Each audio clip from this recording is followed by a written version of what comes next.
ریان نے فون اٹھا کے دیوار پہ دے مارا تھا۔ غصے سے اس کے دماغ کی ساری رگیں تن گئی تھیں۔ سوچا بھی نہیں تھا کہ یہ انسان اس قدر گھٹیا نکلے گا کہ پورے پیسے لینے کے باوجود بھی مزید پیسوں کا تقاضا کرے گا۔ اپنے ایک دوست کے ذریعے اس نے جیسے تیسے اس شخص کو سپاری تو دے دی تھی، لیکن اب وہ مزید پیسوں کا تقاضا کر رہا تھا۔ اس کے پاس ریان کو بلیک میل کرنے کے لیے بہت سا ایسا اسٹف موجود تھا کہ ریان اسے زیادہ انکار بھی نہیں کر سکتا تھا۔ تھوڑی دیر تک خود کو سنبھالنے کے بعد اس نے اپنا موبائل فون اٹھایا اور سیدھے HR ڈپارٹمنٹ میں پہنچ گیا۔ مجھے 5 لاکھ روپے چاہیے، ارینج کرتے ہیں۔ گھڑی پہ نظر ڈالتے اس نے تیزی سے سامنے کھڑے HR مینیجر کو حکم سنایا، جو کچھ دیر تک بالکل خاموش کھڑا رہا۔ پھر کہنے لگا، معذرت چاہتا ہوں سر، لیکن بڑے صاحب کی پرمیشن کے بغیر ہم اس طرح سے کیش نہیں دے سکتے اور نہ ہی چیک دے سکتے ہیں۔ مینیجر کی بات سنتے ہی ریان کے سر پہ غصہ سوار ہو گیا۔ غصے اور شرمندگی نے اس کی ذات کا احاطہ کر لیا۔ کیا کہہ رہے ہو تم؟ دماغ خراب ہے تمہارا؟ مالک ہوں میں یہاں کا، میرے ہی پیسے تم مجھے دینے سے کیسے منع کر سکتے ہو؟ سر، بڑے صاحب کا حکم ہے کہ کوئی بھی ٹرانزیکشن جو نان بزنس ہو وہ ان سے پوچھے بغیر نہیں ہو سکتی۔ اگر آپ کسی بزنس کے کام کے لیے پیسے مانگ رہے ہیں تو آپ کو سلپس کی کاپیز جمع کروانی ہوں گی کہ یہ پیسے کہاں استعمال ہوں گے، تاکہ آڈٹ کرتے ہوئے پریشانی نہ ہو، اور اگر پرسنلی چاہیے تو پھر ہمیں بڑے صاحب سے پرمیشن لینی ہوگی۔ آپ 2 منٹ رک جائیں، میں کال کر لیتا ہوں انہیں۔ HR مینیجر نے جیسے ہی ٹیلی فون اٹھایا، ریان نے غصے سے اس کے ہاتھ سے فون چھین کے ٹیبل پہ پٹخ دیا۔ مجھے لگتا ہے تمہاری ذہنی حالت ٹھیک نہیں ہے، اپنی نوکری کی خیر مناؤ۔ ریان غصے میں ویسے ہی وہاں سے باہر نکل آیا تھا۔ اگر بابا جان کو پتہ چلتا کہ وہ 5 لاکھ روپے مانگ رہا ہے تو اسے ہر حال میں انہیں وضاحت دینی پڑتی، اور یہ وضاحت اس پہ بہت بھاری پڑنی تھی۔ اسی لیے مٹھیاں بھینچتے وہ تیزی سے دماغ کے گھوڑے دوڑا رہا تھا۔ اس کے پاس جتنا بھی پیسہ تھا وہ سب پہلے ہی اس بلیک میلر کو دے چکا تھا۔ اب مزید اس کے پاس پیسے نہیں تھے، اکاؤنٹ خالی ہو چکا تھا۔ اس نے سوچا تھا کہ آفس سے آسانی سے پیسے مل جائیں گے، لیکن یہاں تو اس کے باپ نے پہلے ہی پہرے بٹھا رکھے تھے۔ وہ تیزی سے چلتے چلتے اپنی گاڑی تک پہنچا۔ کسی نہ کسی طرح اس مسئلے کا حل تو نکالنا تھا، لیکن اس سے پہلے کہ گاڑی میں بیٹھتا، ضمیر صاحب کی آواز اس کے کانوں میں گونجی۔ چھوٹے صاحب، آدھے گھنٹے بعد میٹنگ شروع ہونی ہے، آپ کہاں جا رہے ہیں؟ ضمیر صاحب، جو تقریباً 55 سال کے ادھیڑ عمر آدمی تھے، اس کے پیچھے ہانپتے کانپتے تیزی سے چلے آئے۔ اب کیا مجھے آپ کو بتانا پڑے گا کہ میں کہاں آتا ہوں، کہاں جاتا ہوں؟ اس کا غصہ اور بھی آسمان کو پہنچ گیا۔ سر، یہ آفس ٹائمنگ ہے اور میٹنگ کا وقت ہونے والا ہے۔ اگر کلائنٹ آ گئے تو میں انہیں کیا جواب دوں گا؟ آپ کی ذمہ داری بڑے صاحب نے میرے کندھوں پہ ڈالی ہے، اس لیے میرا کام ہے کہ میں آپ کو انفارم کروں کہ آدھے گھنٹے بعد میٹنگ شروع ہونی ہے۔ انتہائی ادب سے ہاتھ باندھے ضمیر صاحب اپنی نوکری کی وجہ سے پریشان اس کے آگے ہاتھ جوڑے کھڑے تھے۔ جانتے تھے کہ وہ کس قدر لاؤبالی اور بد مزاج ہے۔ مجھے لگتا ہے اس عمر میں آپ کا دماغ سٹھیا گیا ہے ضمیر صاحب۔ میں باس ہوں اور آپ ملازم، اس بات کو ہمیشہ یاد رکھیے گا۔ آ جاؤں گا میں آدھے گھنٹے تک، لیکن اگر آپ نے بابا کو فون کر کے میری کوئی شکایت کرنے کی کوشش کی تو یاد رکھیے گا، آپ کی نوکری نہیں بچے گی۔ غصے میں وہ گاڑی کا دروازہ زور سے بند کرتے گاڑی ریورس میں لے گیا۔ پھر تیزی سے گاڑی دوڑاتے ہوئے وہ سیدھے حاشر کے گھر پہنچا، جو اس کا بیسٹ فرینڈ تھا اور جس کے ذریعے اس نے وہ سپاری دی تھی۔ اسے دیکھتے ہی حاشر ایک دم خوشی سے اس کے قریب آیا۔ واہ میرے شیر، تو بڑا دیدہ دلیر نکلا، بھابھی بھی مل گئی تجھے اور کسی کو پتہ بھی نہیں چلا کہ تو نے کتنا بڑا کارنامہ انجام دیا ہے۔ حاشر اس کی کمر کو تھپکتا اسے خوشی سے مبارکباد دینے لگا۔ ریان نے غصے سے اس کا ہاتھ پیچھے جھٹکا۔ تو نے جو مصیبت میرے سر ڈالی ہے، پہلے اس کا کچھ انتظام کر۔ وہ بندہ جس نے بھائی کو گاڑی سے اڑایا تھا وہ 10 لاکھ روپے مجھ سے لے چکا ہے اور اب مزید 5 لاکھ روپے کا تقاضا کر رہا ہے، اور مجھے نہیں لگتا کہ یہ سلسلہ یہاں رکنے والا ہے۔ ایک کے بعد ایک اس کی ڈیمانڈ بڑھتی ہی چلی جائے گی۔ اوپر سے میرے باپ نے میرے سر پہ اتنے لوگوں کو بٹھا دیا ہے کہ میں کھل کے سانس بھی نہیں لے سکتا۔ ایک شرجیل کو راستے سے ہٹایا تو کتنے شرجیل آ گئے۔ بھائی کے ہوتے زندگی عذاب تھی، اب تو جہنم بن گئی ہے۔ ہر کوئی میرے سر پہ داروغہ بنا بیٹھا ہے۔ غصے سے بولتے بولتے اس کا سانس اکھڑنے لگا۔ ارے یار صبر رکھو، بیٹھو یہاں، بتاؤ کیا ہوا ہے، کیا کہہ رہا ہے وہ قاسم؟ 5 لاکھ روپے کس بات کی پیمنٹ تو تم نے اسی وقت پوری کر دی تھی۔ پھر مجھے کیا پتا، ہر تھوڑی دیر بعد فون کرتا ہے، بقایا پیمنٹ کرتا رہتا ہے۔ پتہ نہیں اس کی کتنی پیمنٹ بقایا ہے، لگتا ہے آخری سانس تک وہ مجھ سے بقایا پیمنٹ مانگتا رہے گا جو بقایا ہے بھی نہیں۔ دونوں ہاتھوں سے اپنے بال مٹھیوں میں جکڑتے ریان نے حاشر کو دیکھا تھا۔ پلیز تو ہی کچھ کر، تو نے وہ مصیبت میرے گلے ڈالی ہے نا، کوئی اچھا آدمی نہیں ملا تھا تجھے، ایکسیڈنٹ ہی کروانا تھا تو خود ہی کر دیتا تو بہتر رہتا۔ ریان نے سر جھٹکا تو حاشر زور سے ہنس پڑا۔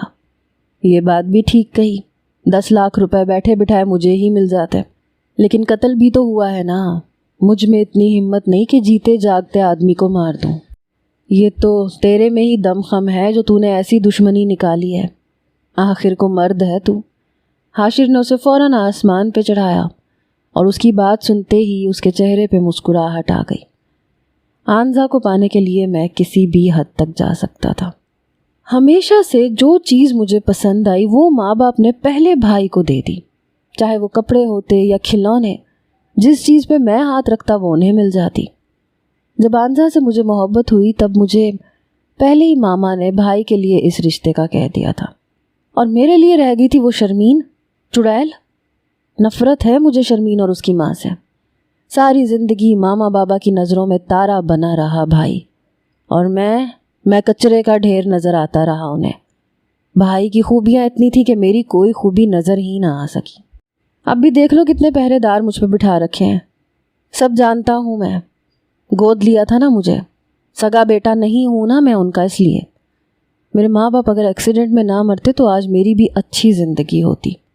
ساری زندگی میں بھی شرجیل والا ٹریٹمنٹ ہی انجوائے کرتا، لیکن میرے ماں باپ مرے اور میں اپنے باپ کے دوست کے حصے میں آ گیا۔ نفرت کرتا ہوں میں ان سب سے، اچھی طرح جانتا ہوں مجھے کیوں گود لیا گیا تھا۔ میرے ساتھ میرے حصے کی جائیداد بھی تو آئی تھی نا۔ میرا باپ کوئی غریب آدمی نہیں تھا، دنیا کے سامنے اچھا ڈھونگ رچایا کہ یتیم بچے کو گود لے لیا ہے۔ سچ تو یہ ہے کہ میری ہی دولت پہ یہ لوگ عیش کرتے ہیں۔ نفرت اور غصے سے کہتے کہتے ریان کے چہرے پہ سرخی چھا گئی۔ وہ بدگمانیوں کی انتہا کو پہنچا ہوا تھا۔ اسے تو یہ خبر بھی نہیں تھی کہ اس کے والدین کے پاس کچھ بھی نہیں تھا، بلکہ اس کے والد خود شرجیل کے باپ کی کمپنی میں ملازم تھے۔ میرا شرجیل کے ساتھ ہمیشہ موازنہ کیا گیا۔ شرجیل ان کا اپنا بیٹا تھا نا، اس لیے۔ آنکھوں میں نمی گھلنے لگی جسے اس نے بڑی بے دردی سے اپنی ہتھیلی کی پشت سے مسل دیا۔ بتا اب اس قاسم کا کیا کرنا ہے؟ فی الحال تم کہیں سے 5 لاکھ روپے ارینج کر کے اسے دو، پھر میں خود بات کرتا ہوں اس سے۔ نہیں ہے یار میرے پاس 5 لاکھ روپے۔ ریان بری طرح جھنجھلایا ہوا تھا۔ ہوتے تو میں سیدھا اس کے منہ پہ مارتا، یہاں نہ آ کے بیٹھا ہوتا۔ اچھا تو فکر نہ کر، میں بابا سے کہہ کے آتا ہوں، کہہ دوں گا کہ تجھے کاروبار کے لیے چاہیے اور تو بعد میں نفع کے ساتھ واپس کرے گا، تو پھر وہ فوراً ہی دے دیں گے۔ وہ مسکراتے ہوئے گھر کے اندر گیا۔ جب واپس لوٹا تو اس کے ہاتھ میں 5 لاکھ روپے موجود تھے۔ بہت شکریہ یار، دوست ہو تو تیرے جیسا۔ حاشر کے گلے لگتے وہ تیزی سے اس ہوٹل میں پہنچا جہاں پہلی بار وہ حاشر کے ساتھ قاسم سے ملا تھا۔ پکڑو اپنے پیسے اور اب مجھے فون نہ کرنا، تمہارا اور میرا کوئی حساب کتاب نہیں ہے قاسم۔ غصے سے غراتے ہوئے اس نے قاسم کو دھمکایا۔ حساب کتاب تو زندگی بھر چلتے رہتے ہیں، کبھی آپ کو کام پڑے گا، کبھی ہمیں ضرورت۔ ہم سے تعلقات خراب نہ کیجیے ریان صاحب، آپ کی راہ کا سب سے بڑا کانٹا ہٹایا ہے ہم نے۔ جانتے ہیں ہم کہ شادی ہو گئی ہے آپ کی اپنی بیوہ بھابھی سے، ایسا نہ ہو کہ یا تو وہ بیچاری پھر بیوہ ہو جائے یا پھر آپ کو اس بار اسے خون میں لت پت اپنے بازوؤں میں اٹھائے ہسپتال جانا پڑے۔ قاسم کی بات پہ ریان کا خون کھول اٹھا۔ اس نے فوراً تیزی سے آگے بڑھ کے قاسم کو گریبان سے پکڑ لیا۔ خبردار جو آنزا کی طرف نظر اٹھا کے بھی دیکھا تو آنکھیں نکال لوں گا۔ مجھے بلیک میل کرنے کے بارے میں سوچنا بھی مت، ایسا نہ ہو کہ کہیں تمہاری بیوی نہ بیوہ ہو جائے۔ غصے سے چیئر پہ لات مارتے ہوئے وہ ہوٹل سے باہر نکلا تھا۔ آدھا گھنٹہ کب کا پورا ہو چکا تھا۔ بار بار ضمیر صاحب کی کال آ رہی تھی۔ اس نے غصے میں ان کا نمبر بھی کاٹ دیا، اور جب آفس پہنچا تب تک کلائنٹ واپس جا چکے تھے۔ ضمیر صاحب بے بسی کی تصویر بنے بیٹھے تھے۔ آدھا گھنٹہ ویٹ کیا انہوں نے، پھر اس کے بعد وہ چلے گئے۔ ان کی آگے بھی کہیں میٹنگ تھی۔ اب بڑے صاحب کو ہم کیا جواب دیں گے؟ ضمیر صاحب کے چہرے کا رنگ اڑا ہوا تھا۔ جواب آپ دیں گے اور آپ کہیں گے کہ وہ لوگ آئے ہی نہیں تھے، سمجھ گئے آپ؟ ریان دو ٹوک لفظوں میں اپنی بات مکمل کرتا اپنے روم میں چلا گیا اور ضمیر صاحب اسے دیکھتے رہ گئے۔ پھر فون اٹھا کے انہوں نے بڑے صاحب کو فون ملایا اور جو سچ تھا وہ کہہ سنایا۔ جھوٹ بول کے وہ اپنی وفاداری خاک نہیں کر سکتے تھے۔ انہوں نے سالوں اپنے بڑے صاحب کے ساتھ وفاداری کی تھی۔ ان کی بیٹی کی شادی پہ بڑے صاحب نے جس قدر پانی کی طرح پیسہ بہایا تھا، وہ اس احسان کو شاید ساری زندگی فراموش نہیں کر سکتے تھے۔ ریان کا لاؤبالی رویہ، اس کا چڑچڑا پن کاروبار کو پوری طرح ڈبو سکتا تھا، اسی لیے انہوں نے فوراً ہی سب کچھ سچ سچ بتا دیا۔ ریان کافی دیر تک راکنگ چیئر پہ بیٹھا جھولتا رہا، پھر واپس گھر کے لیے نکل پڑا۔ گھر کے اندر داخل ہوتے ہی اس کا سامنا اپنے باپ سے ہوا۔ شاباش بیٹے، پہلے ہی دن کلائنٹ کو ملے بنا رخصت کر دیا۔ آگے اور کیا کچھ کرنا ہے ابھی بتا دو۔ میں شرجیل کی موت کے غم سے تو نہیں مرا، لیکن تمہاری بربادی کے غم سے ضرور مر جاؤں گا۔ انتہائی غصے سے کہتے ہوئے وہ ریان کے روبرو کھڑے تھے۔ ریان کا جی چاہا کہ وہ جو کچھ دل میں ہے وہ زبان پہ لے آئے، لیکن پیچھے کھڑی آنزا پہ نظر پڑتے ہی اس نے اپنے جذبات کو اپنے اندر دبایا تھا۔ بابا جانی بہت ضروری کام آ گیا تھا۔ حاشر کا ایکسیڈنٹ ہو گیا تھا، اس لیے مجھے جانا پڑا۔ مجھے پتہ ہے کہ میری وجہ سے آپ بہت زیادہ پریشان ہیں، لیکن میں غیر ذمہ دار نہیں ہوں۔ شرجیل بھائی کی طرح سب کچھ سنبھال لوں گا، بس آپ مجھ پہ بھروسہ کریں۔ باپ کے کندھوں پہ ہاتھ رکھتے اس نے انہیں صوفے پہ بٹھایا۔ ریان، میں تمہیں صرف 1 مہینہ دے رہا ہوں۔ اگر تم نے اس 1 مہینے میں کچھ اچھا نہ کیا تو تم دوبارہ سے اپنی ڈگری پوری کرتے ہوئے نوکری تلاش کرو گے۔ کاروبار میں پھر تمہاری کوئی جگہ نہیں ہوگی۔ بابا نے اسے سختی سے سمجھاتے ہوئے اپنے کمرے کا رخ کیا تھا۔ ماما بھی ان کے پیچھے ہی چلی گئی تھیں۔ بس رہ گئی تھی آنزا، جو سینے پہ ہاتھ باندھے اس کے نزدیک ہی کھڑی تھی۔ ریان، آپ نے وعدہ کیا تھا کہ آپ ذمہ داری سے سب کچھ دیکھیں گے، پھر کیوں ناراض کیا بابا جان کو؟ جب سے فون آیا ضمیر صاحب کا، وہ ایک پل بھی چین سے نہیں بیٹھے۔ مجھے تو ڈر لگ رہا تھا کہ کہیں بی پی ہی نہ ہائی ہو جائے ان کا۔ آنزا اس کے قریب آ بیٹھی اور ضمیر صاحب کے نام پہ وہ تل ملا گیا۔ بابا نے تو میرے سر پہ جہنم کے داروغے بٹھا دیے ہیں۔ ضمیر صاحب ایسے نظر رکھتے ہیں جیسے میں کوئی کلاس میں آیا ہوا نیا بچہ ہوں۔ ایمرجنسی ہو گئی تھی میری جان، اس لیے نکلنا پڑا۔ آنزا کے خوبصورت چہرے پہ نظر پڑتے ہی اس نے فوراً اس کے ہاتھوں کو تھام کے اپنی ٹون بدلی تھی۔ وہ ہرگز بھی اس لڑکی کو تکلیف نہیں پہنچا سکتا تھا۔ پہلے ہی وہ شرجیل کی موت پہ ہزاروں آنسو بہا کے اس کا دل دکھا چکی تھی۔ وعدہ کرتا ہوں تم سے، بابا کے کاروبار کو نئی اونچائیوں پہ لے کے جاؤں گا۔ بات کرتے کرتے وہ آنزا کے قریب ہوا۔ اس سے پہلے کہ وہ اس کے ہونٹوں کو چوم لیتا، ملازمہ کی آواز پہ آنزا بری طرح چونکی اور گھبرا کے پیچھے ہوئی۔ وہ بی بی جی معذرت چاہتی ہوں، پوچھنا تھا کہ صاحب کے لیے لنچ لگا دوں؟ ریان کا سارا موڈ غارت ہوا تھا۔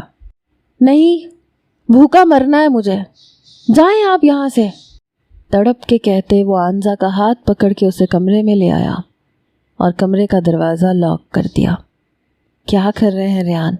لنچ بھی نہیں کیا آپ نے ابھی تک، اور ایسے کمرے میں کیوں لے آئے؟ میں لنچ لگواتی ہوں آپ کے لیے۔ آنزا فوراً ہی کمرے سے باہر نکلنے کے لیے آگے بڑھی تو ریان نے کس کے اسے پیٹ سے پکڑ لیا اور سیدھا بستر پہ دھکیل کے اس پہ حاوی ہونے لگا۔ ریان پلیز کیا کر رہے ہیں؟ وہ گھبرا کے خود میں سمٹنے لگی۔ وہی کر رہا ہوں جو کرنا چاہیے، اپنی بیوی سے پیار، محبت کا اظہار اور قربت کی تمنا۔ ریان نے اس کی سنہری لٹوں کو اپنی انگلی کے گرد لپیٹا تھا۔ آنزا کی گرم سانسیں اس کے چہرے کو دہکا رہی تھیں۔ جذبات کا طوفان رگ رگ میں رواں تھا۔ I love you آنزا۔ بے اختیاری میں وہ اپنی محبت کا اظہار کرنے لگا۔ آنزا کے دل نے دھڑکنا چھوڑا تھا۔ یہی لفظ، یہی لہجہ، لیکن شخص کوئی اور تھا، محبت کوئی اور تھی۔ اسے لگا جیسے سینے میں ہی اس کا سانس اٹک گیا ہو، دل نے دھڑکنا چھوڑ دیا ہو۔ اس نے گھبرا کے ریان کو دیکھا اور کھڑکی کے قریب جا کے کھڑی ہو گئی۔ گہرے گہرے سانس بھرتی وہ آنکھوں میں آئی نمی کو چھپانے لگی۔ آنزا کی اس حرکت پہ ریان تڑپ کے اس کے نزدیک آیا تھا۔ کیا ہوا ہے؟ تم ٹھیک ہو؟ ریان پلیز مجھے تھوڑا وقت دیں۔ آنسو چھپاتے اس نے بے بسی سے التجا کی، تو ریان کو اس کے دل کی حالت سمجھ میں آ گئی۔ نفرت کے ایک احساس نے جنم لیا۔ شرجیل اس کی زندگی میں نہ ہو کے بھی ہر جگہ تھا۔ آنزا اگر اسی طرح وقت مانگتی رہی تو کبھی مجھ تک نہیں آ سکو گی۔ کیا پتہ شرجیل کی طرح میں بھی۔ ریان کی بات مکمل ہونے سے پہلے آنزا نے اپنی انگلیاں اس کے لبوں پہ جما دی تھی۔ پلیز ریان فضول باتیں نہ کرو، مر جاؤں گی میں۔ ریان کے سینے پہ سر رکھتی وہ پھوٹ پھوٹ کے رونے لگی۔ شرجیل چلا گیا ہے، تمہیں نہیں کھو سکتی۔ وعدہ کرو تم کبھی مجھے چھوڑ کے نہیں جاؤ گے۔ تم اپنے بھائی کی طرح میرے ساتھ دھوکے بازی نہیں کرو گے۔ اگر تم نے بھی دھوکہ دیا مجھے تو میں مر جاؤں گی۔ ہاتھ آگے بڑھاتے اس نے ریان سے وعدہ مانگا تو ریان نے اس کی چمکدار ہتھیلی پر اپنے لب رکھ دیے۔ آئی پرومس کہیں نہیں جاؤں گا۔ اسے باہوں میں اٹھاتے پھر بستر تک لے آیا تھا۔ تھک گیا ہوں یار، آرام کرنا چاہتا ہوں تمہاری باہوں میں۔ کچھ نہیں کروں گا جب تک تم نہیں چاہو گی تب تک۔ اسے یقین دلاتے وہ اس کے بازو پہ ہی سر رکھ کے لیٹ گیا۔ خاموشی سے لمحے سے رکھنے لگے، ایک دوسرے کی سانسوں کو محسوس کرتے وہ دھیرے دھیرے ایک مضبوط رشتے میں جڑتے جا رہے تھے۔ قاسم نے فی الحال میسیجز کرنا ترک کر دیے تھے، اس لیے ریان کی زندگی میں سکون آ گیا تھا۔ وہ پوری طرح کاروبار پہ فوکس کرنا چاہتا تھا تاکہ 1 مہینے کے اندر خود کو ثابت کر سکے۔ وقت پہ آفس جانا، سارا دن ضمیر صاحب کے ساتھ لگ کر کام کرنا۔ بابا جان کو کافی حد تک تسلی ہو گئی تھی کہ اب وہ کاروبار میں دلچسپی لے رہا تھا۔ آنزا بھی اس کے بدلے ہوئے رویوں پہ کافی خوش تھی۔ وہ دھیرے دھیرے شرجیل کی طرح ذمہ دار ہو رہا تھا۔ مزید 15 دن کہاں گزرے خبر ہی نہ ہوئی۔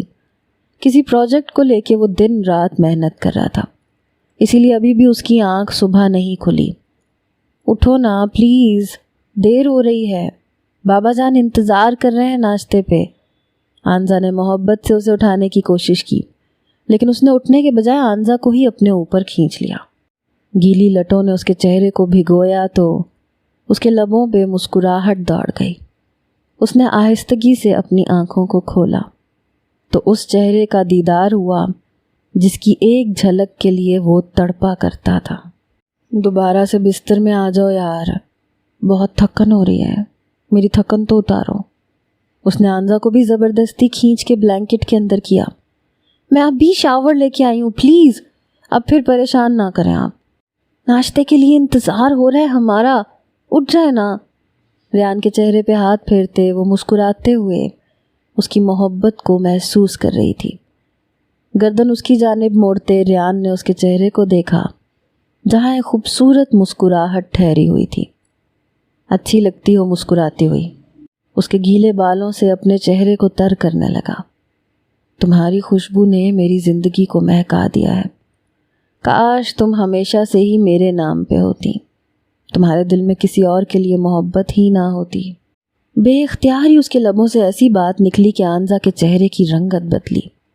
تیزی سے اٹھ کے بیٹھی۔ چلیں ناشتے کے لیے دیر ہو گئی ہے۔ اپنا دوپٹہ سینے پہ پھیلاتی وہ کمرے سے نکل گئی۔ اور ریان کو احساس ہوا کہ وہ انجانے میں ایک بار پھر اسے تکلیف پہنچا گیا ہے۔ اس نے اپنے سر پہ ہاتھ مارا کہ کیا ضرورت تھی شرجیل کا ذکر کرنے کی۔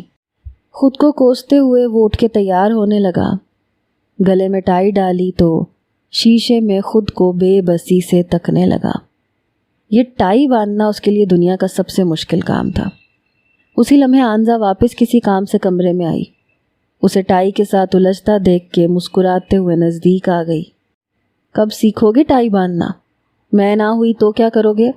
آنزا نے تیزی سے ٹائی باندھنا شروع کی تو ریان نے اسے اپنی باہوں میں جکڑ لیا۔ میری بات سنو جانا، اور کتنا انتظار کرواؤ گی؟ اب تو 1 مہینہ پورا ہونے والا ہے ہماری شادی کو۔ تمہاری قربت کے لیے میرا دل بےتاب ہے، میں اپنا حق چاہتا ہوں تم سے۔ اس کے لبوں پہ اپنا انگوٹھا پھیرتے وہ بے بسی سے اپنا دل اس کے آگے کھول کے رکھنے لگا۔ آنزا نے بے چینی سے اپنے لبوں کو کترا۔ آپ کو صبح صبح ایسی باتیں کیسے یاد آ جاتی ہیں؟ وہ فوراً ہی ٹائی باندھ کے پیچھے ہٹی۔ کون بدبخت ہوگا جو آپ جیسی بیوی کے مل جانے پہ اس کی قربت کی تمنا نہ کرے؟ آپ یاد کرنے کی بات کرتی ہیں، ہمارے لیے تو دل سے یہ بات نکالنا ہی مشکل ہے کہ آپ دسترس میں ہو کے بھی ہم سے دور ہیں۔ اسے اپنے قریب کھینچتے ہوئے وہ دھیمے دھیمے اس کے کانوں میں سرگوشی کرنے لگا اور آنزا کا دل جیسے تھم سا گیا۔ صرف محرم نہ بنو، دل کے دلدار بنو، دوست بنو، یار بنو۔ تم زمانہ نہ بنو، تم نے بننا ہے تو غم خوار بنو۔ یوں ہی کرنے کو محبت کے میرے جان کئی دعوے ہیں، غم کی ساعت میں نصیحت کے لیے ایک زمانہ ہے یہاں۔ یوں ہی دعویٰ نہ بنو، تم نے بننا ہے تو پھر وعدہ بنو، وعدہ وفادار بنو۔ اور دل نے بھلا ہمراہی کو کرنا کیا ہے؟ دل کی ہمراہی میں ایک مجمع اجنبیاں تو پہلے بھی ہے۔ دل کے ہمراہ نہ بنو، تم نے بننا ہے تو راہدار بنو، دل کے دلدار بنو، دوست بنو، یار بنو۔ ریان کی محبت پاش نگاہوں اور عشق سے چور لہجے پہ وہ گھبرا کے تیزی سے کمرے سے باہر نکل گئی تھی۔ چہرہ سرخ گلنار ہو گیا تھا۔ ریان بھی اس کے پیچھے مسکراتے ہوئے ڈائننگ ٹیبل تک چلا آیا۔ سب کے ساتھ ناشتہ کرتے وہ آفس کے لیے نکل گیا۔ آنزا جب واپس کمرے میں لوٹی تو دل کی حالت بدل چکی تھی۔ وہ اسے دلدار بنانا چاہتا تھا اور اس کا دل وفادار بننا چاہتا تھا۔ آنزا نے اٹھ کے تیزی سے اپنا وارڈروب کھولا اور ایک انتہائی خوبصورت سرخ ساڑی نکال کے بستر پہ رکھ دی، ساتھ ہی ہم رنگ نیکلس نکالا اور میک اپ باکس بھی۔ دوسرے کبرڈ سے ہائی ہیل نکالتے ہوئے اس نے مسکرا کے ان ساری چیزوں کو ایک نظر دیکھا۔ سب کچھ بالکل پرفیکٹ تھا، بالکل ویسا ہی جیسے ریان کو پسند تھا۔ ریڈ رنگ اس کا فیوریٹ تھا اور یہ ساڑی بھی اس نے ریان کی پسند سے ہی خریدی تھی۔ جب وہ بڑی ماما کے ساتھ شادی کی شاپنگ پہ گئی تھی تو ریان ان کی ہمراہ ہی تھا اور اس نے زبردستی یہ ساڑی اسے دلوائی تھی کیونکہ ریان کو خود یہ ساڑی بہت پسند آ گئی تھی۔ دلدار بھی بنوں گی، وفادار بھی بنوں گی، غم خوار بھی بنوں گی اور ہمراز بھی بنوں گی۔ تم جو چاہو گے میں وہ ہو جاؤں گی، بس تم میرے ہو گئے ہو تو میں بھی سب کچھ بھلا کے تم میں سما جاؤں گی۔ جو بیتنا تھی وہ بیت چکی ہے مجھ پہ، اب میں بس تم کو ہی چاہوں گی۔ نئی محبت کے دروازوں کو کھول کر، پرانی یادوں کے دریچے بند کر کے، اب بس تمہاری یار بن جاؤں گی۔ محرم تو ہوں ہی میں، اب حقدار بھی بن جاؤں گی۔ سب کچھ چھوڑ کر بس تمہاری یار بن جاؤں گی۔ وہ بے صبری سے شام ہونے کا انتظار کرنے لگی۔ ریان کے آنے سے پہلے اس نے خود کو ریان کے لیے سجانا تھا، اسے بتانا تھا کہ وہ اسے ہر حق سونپنے کو تیار ہے۔ ملازمہ کے ساتھ ساری تیاریاں پوری کرنے کے بعد کمرے میں آ کے تیار ہونا شروع ہو گئی تھی۔ سارا دن آج ریان کی کوئی کال نہیں آئی تھی، نہ جانے وہ کہاں مصروف تھا۔ آنزا نے بھی اسے بالکل نہیں چھیڑا، بلکہ 7 بجے سے پہلے وہ پوری طرح تیار ہو کے آئینے کے آگے کھڑی ہو گئی۔ آج اس کی تیاری مکمل تھی۔ ایک لمحے کے لیے آنکھوں میں نمی گھلنے لگی، لیکن دوسرے ہی لمحے اس نے اس نمی کو پونچھ کر ہنسی کو اپنے لبوں کا حصہ بنا لیا۔ اب ماضی میں نہیں جھانکنا تھا، اسے آگے بڑھنا تھا۔ سائڈ ٹیبل پہ رکھی شرجیل کی تصویر کو اٹھا کے اس نے الماری کے اندر الٹ کے رکھ دیا تھا۔ یہ محبت دل کے خانے میں ہمیشہ کے لیے آباد رہنے والی تھی، لیکن نئی محبت کو اسے پانی ڈال کر ایک تناور درخت بنانا تھا، اور شروعات تو اسے خود ہی کرنی تھی، اسی لیے وہ تیار ہو چکی تھی۔ 8 بجے کے قریب ریان گھر میں داخل ہوا تو اس کی تیاریاں دیکھ کے دل تھام گیا۔ نزدیک آتے، اس کے خوبصورت بالوں سے کھیلتے، ہمیشہ کی طرح اس نے اس کی نظروں میں نظریں ڈال کے اپنی محبت کا اظہار کر دیا تھا۔ آنزا نے مسکرا کے اس کے سینے پہ سر ٹکایا۔ اسی گھڑی ریان کا فون بجنے لگا۔ 2 منٹ میں آتا ہوں میں جانے ریان، میرا انتظار کرو۔ اسے بیڈ پہ بٹھاتے وہ بالکنی میں چلا گیا، جو ان کے کمرے کے ساتھ ہی اٹیچ تھی۔ اب کیوں فون کر رہے ہو مجھے؟ جتنا پیسہ دینا تھا میں دے چکا ہوں، اب میرے پاس کوئی پیسہ نہیں ہے۔ سپاری دینے کے بجائے اچھا ہوتا میں اپنے بھائی کو زہر دے کے مار دیتا۔ تم نے تو میری زندگی عذاب کر دی ہے۔ قاسم، اگر اب مجھے دوبارہ بلیک میل کرنے کی کوشش کی تو میں تمہاری جان لے لوں گا۔ 10 لاکھ کی ڈیل ڈن ہوئی تھی، 15 لاکھ میں دے چکا ہوں، اس سے زیادہ میں 1 روپیہ بھی نہیں دوں گا، اور نہ ہی اب میں تمہاری بلیک میلنگ میں آؤں گا۔ تمہیں جس کو جو بتانا ہے بتاؤ، کوئی یقین نہیں کرے گا کہ میں اپنے بھائی کا قاتل ہو سکتا ہوں۔ آج میری زندگی کی سب سے خوبصورت شام ہے۔ اب اگر ایک بار بھی تم نے مجھے کال کی تو میں وہیں آ کے تمہاری جان لے لوں گا۔ غصے میں فون بند کرتے اس نے فون فرش پہ دے مارا تھا۔ دونوں ہاتھوں سے اپنی کنپٹیوں کو سہلاتے وہ خود کو نارمل کرنے کی کوشش کر رہا تھا۔ آج آنزا خود سے اس کی ہونے کو تیار تھی، اور قاسم نے پھر 5 لاکھ کی ڈیمانڈ کر دی تھی۔ قاسم کو معلوم تھا کہ وہ پیسے والا ہے، اسی لیے وہ مزید پیسوں کا تقاضا کر رہا تھا، لیکن بابا سے بنا پوچھے اتنے پیسے کسی کو بھی دینا اس کے لیے فی الحال مشکل تھا۔ خود کو سنبھال کے وہ پیچھے پلٹا تو آنزا کو کھڑے پایا۔ آنزا کا چہرہ سرخ ہو رہا تھا، وہ پتھر کی مورت بنی بس یک ٹک اسے دیکھ رہی تھی۔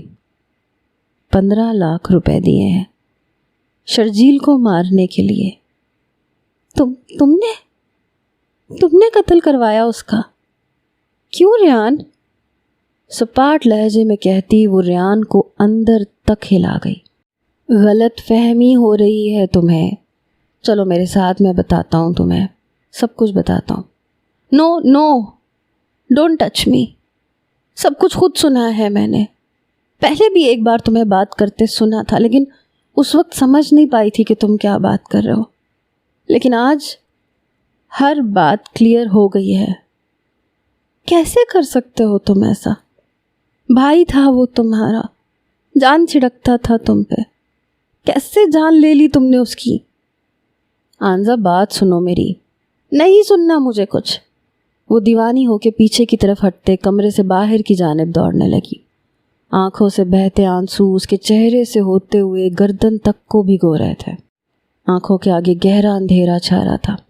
ریان تیزی سے دوڑتا ہوا اس کے پاس پہنچا۔ اس کے منہ پہ ہاتھ رکھتے ریان نے سب سے پہلے اس کا منہ دبایا تھا۔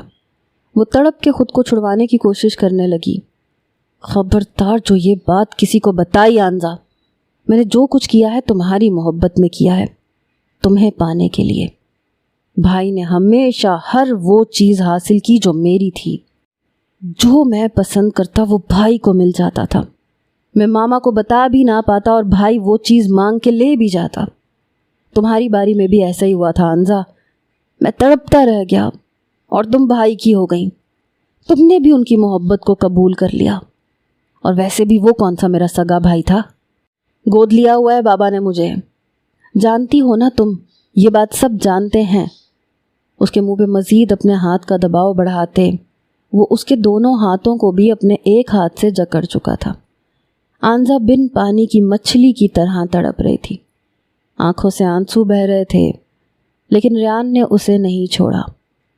ماما بابا کو تم کچھ نہیں بتاؤ گی، مجھے شرجیل کی جگہ چاہیے، میں ایک اچھا بیٹا بنوں گا، وہ میری تعریف کریں گے، تمہارا شوہر بنوں گا، تمہاری محبت حاصل کروں گا، تمہارے ساتھ ایک اچھی زندگی گزاروں گا۔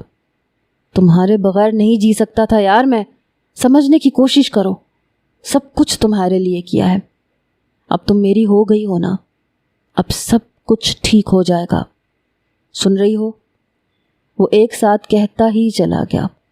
آنزا کا حرکت کرتا وجود ایک لمحے کو ساکت ہوا۔ آنزا، آنزا، آنزا کے ٹھنڈے وجود کو محسوس کرتے اس نے جلدی سے اس کے منہ سے ہاتھ ہٹایا اور وہ اس کے بازوؤں میں ڈھیر ہوئی۔ گھبرا کے اس نے آنزا کو بستر پہ لٹایا، اس کی سانسیں چیک کیں اور ایک لمحے میں اس کی پوری دنیا پلٹ گئی۔ اس کی سانسیں تھم چکی تھیں۔ شاید ریان نے اس کے منہ اور ناک کو ایک ساتھ بند کیا تھا، اسی لیے اس کی سانس بند ہو گئی تھی، یا پھر ریان کے اقرار جرم نے اس کے دل کو ساکت کیا تھا۔ آنزا پلیز اٹھو، آنزا اٹھو، بے چین ہو کے وہ اسے جھنجھوڑنے لگا۔ اس کے چیخنے چلانے پہ ماما بابا دوڑے چلے آئے، لیکن وہ اس دنیا سے جا چکی تھی۔ ریان اپنے ہوش کھو چکا تھا۔ ایک کونے میں بیٹھے وہ اپنے بالوں کو نوچتا ہوا اپنے منہ پہ تھپڑ مارنے لگا۔ ڈاکٹرز آ کر آنزا کی موت کی تصدیق کر چکے تھے۔ وہ بہت خاموشی سے اسے چھوڑ گئی تھی۔ میری وجہ سے ہوا ہے سب کچھ، میں نے مارا ہے اسے، صدمے کی کیفیت میں ریان بولنے لگا۔ میں نے شرجیل کو مارا، میں نے آنزا کو مارا، میری وجہ سے میرے ماں باپ بھی اس دنیا سے چلے گئے، یہ میں نے کیا کر دیا، مجھ سے آنزا کا قتل ہو گیا۔ وہ ایک ساتھ چیخنے چلانے لگا۔ اس کے ماں باپ اسے سنبھالنے کی کوشش کر رہے تھے، یہ سمجھ کے کہ وہ وقتی طور پہ کسی صدمے کا شکار ہوا ہے، لیکن دھیرے دھیرے اس کی بڑبڑاہٹ نے ان دونوں پہ ساری حقیقتوں کو کھول کے رکھ دیا۔ شرجیل کا قتل، آنزا کا قتل اور ان کے گھر کی خوشیوں کا قتل، سب کچھ ریان نے کیا تھا، صرف اس لیے کہ اسے اپنے ہی بھائی سے حسد ہو گیا تھا۔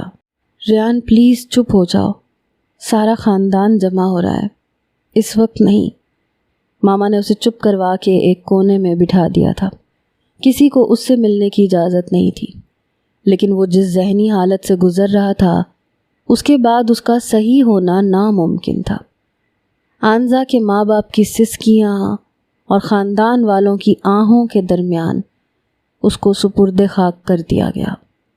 شرجیل کی محبت کو کھو کے اس کا دل مر چکا تھا، ریان کی محبت کو پا کے وہ پھر سے زندہ ہوئی تھی، اور پھر ریان نے اپنی محبت کا قتل خود اپنے ہاتھوں سے کر دیا۔